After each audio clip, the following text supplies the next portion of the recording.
थंडीचे दिवस चालू झालेले आहेत आणि मला आज दुपारच्या जेवणामध्ये खायचं होतं ताकाची कढी आणि भात. मग त्याच्यासाठी मी फोडणीत राई, मेथीदाणा, कढीपत्ता, मिरची, आलं, ओली हळद किसून घेतलं.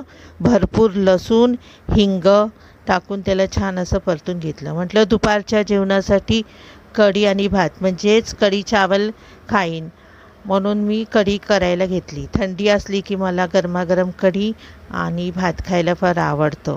मग त्याच्याबरोबर भाजी नसली तरी चालते, पण आमच्या घरातल्यांना भाजी पण पाहिजे होती, चपाती पण पाहिजे होती आणि फ्राय पापड पण पाहिजे होते. ते सर्व मला आता करायचं होतं.